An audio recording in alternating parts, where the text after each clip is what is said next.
Hello, everybody. This is Terry, and welcome to my channel. And this is another edition of An Orchid a Day. Thanks for joining me.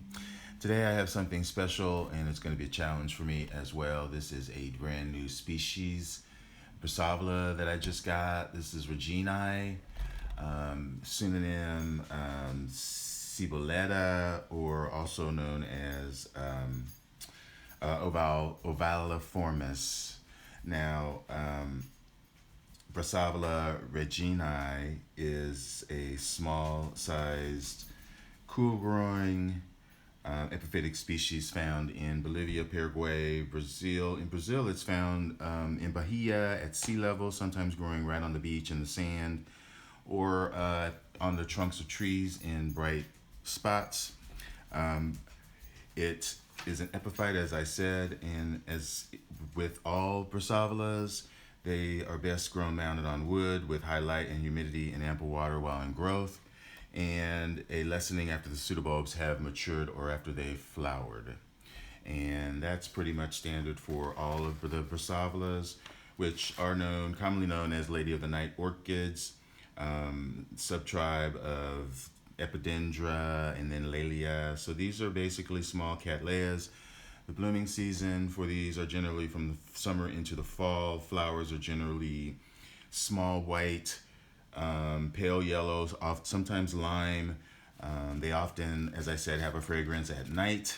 They are very hard to miss because they are very uniquely star-shaped, heart-shaped flowers. They last a very long time.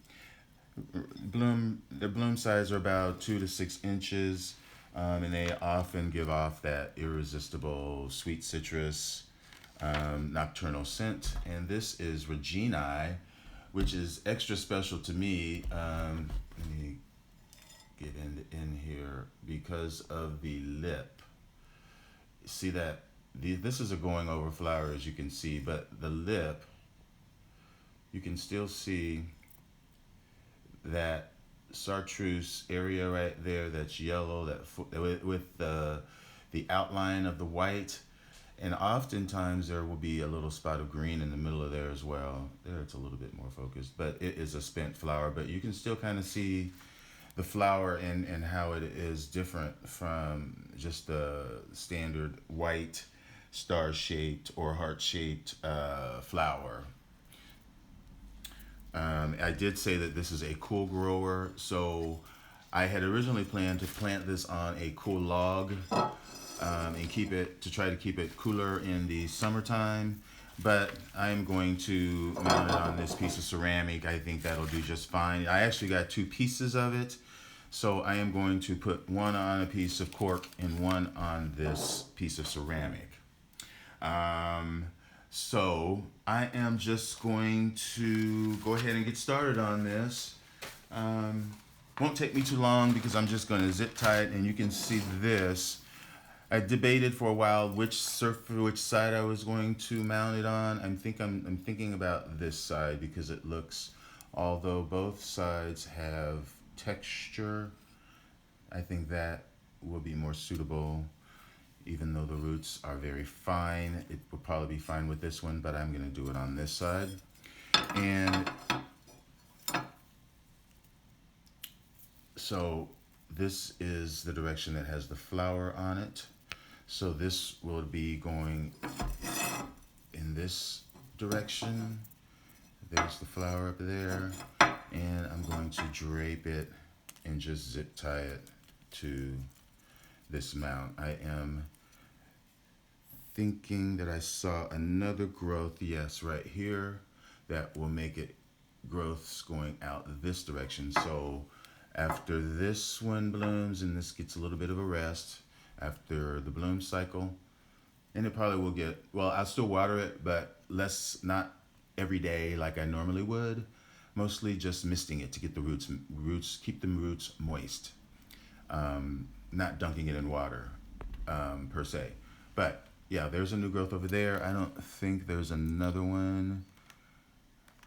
But I am happy with seemingly 2 directions of growth.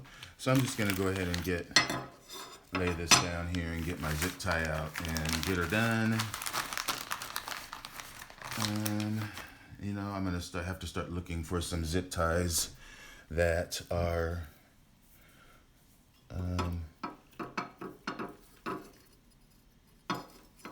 that will blend more in with my mount. Not that it really matters much, but it would look a little bit better. But in theory, after the plant gets established and is rooted onto the mount, in theory, you should be able to just cut whatever the zip tie or whatever you have the plant mounted with. Some people use pantyhose, fishing wire, fishing line. In theory, once it is rooted onto the mount, it can be removed. But I'm sure that people that have a lot of plants in their collection don't have time to go around and remove. And so I'm really just putting another zip tie down here at the bottom of the plant to secure it, because it's going to be outside all summer, and you want your things to be fastened tightly and securely against the elements and the critters, of course. And really, I'm going to put another one up there, another small one, and this will be finito. And I'm just going to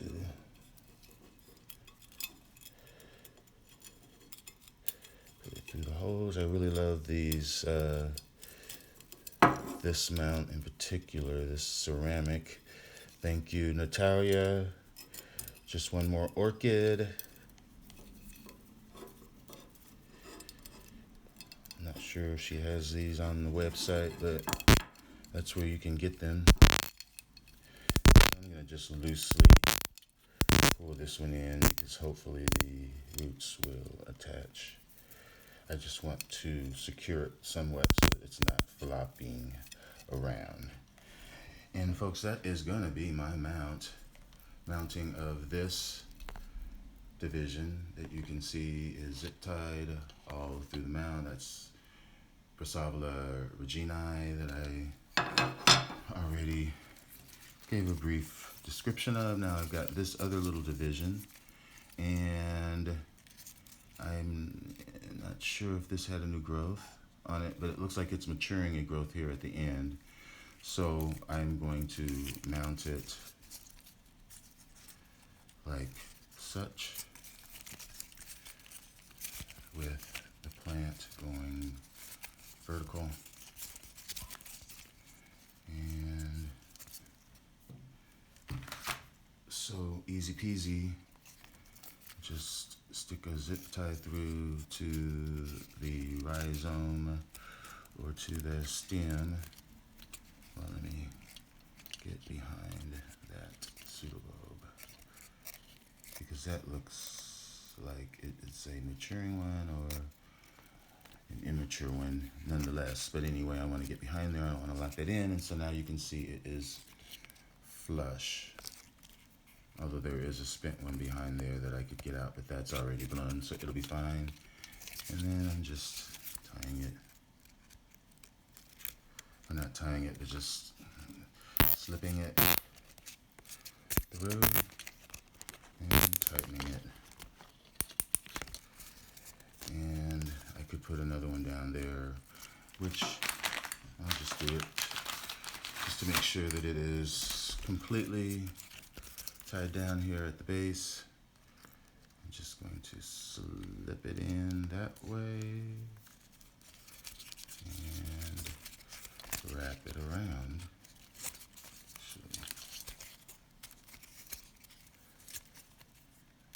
And stick it through, tighten. There we go. That is good. I will give it a nice soak initially, and After that, I will let it sit in a shady location, a little bit low, in the greenhouse, probably hang it from a plant that's already hanging out there, and wait until I see some movement on any of the roots or any growths progressing, and then I will give it higher light and treat it as if it is acclimated. Again, folks, thank you for watching. Enjoy your orchids. Bye.